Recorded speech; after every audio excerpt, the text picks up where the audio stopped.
In questi casi si prova proprio brutte cose. La signora Elena ha 94 anni e grinta da vendere. Ieri sera stava guardando la TV quando verso le 9 i ladri si sono introdotti in casa sua, passando per questo balcone, che oltrepassata la recinzione dà sulla strada regionale Postumia, poco dopo San Biagio in direzione Oderzo. La donna non si è accorta di nulla e nemmeno la figlia che abita a qualche metro con la famiglia. Una volta in casa con la TV accesa, i ladri sono saliti indisturbati al primo piano in camera, impossessandosi dei ricordi di una vita, su tutti la fede nuziale, ad accorgersene la figlia. È stata mia figlia che è venuta a salutarmi, che viene ogni sera e mi ha detto: hai aperto tu il balcone di dietro?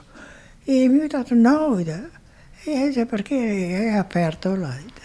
Banditi che hanno operato in tutta calma, prelevando merendine e trovando il tempo di mordere anche questi melograni, non contenti hanno pure defecato in giardino. Di lì il raid è proseguito nelle abitazioni vicine fino in via Calaltella. Qui è stata visitata la casa del signor Giovanni. Sono da prendere il ragazzo al lavoro, vengo a casa alle 10:15 così, vado a letto e trovo tutto aperto, e i cassei dell'armeron, il comodini, avevo la sedia di fronte al letto e mi ha messa in cima al letto senza muova niente. E anche in questo caso i ladri hanno portato via un pezzo di vita e ricordi, i gioielli della moglie defunta, ma è tutta la zona ad avere paura. Gli anziani sono sotto tiro.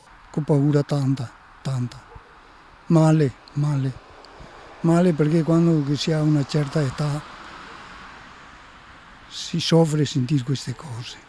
Ed è l'intera Marca a essere nel mirino, da Vittorio Veneto a Montebelluna. E da Preganziol giovedì mattina Fratelli d'Italia lancia una mobilitazione contro i furti. La contabilità, afferma Sandro Taverna, coordinatore provinciale del partito, parla di 52 abitazioni visitate negli ultimi giorni solo sul territorio comunale, 250 le segnalazioni. Cifre pesanti per un fenomeno che sembra esploso con l'autunno.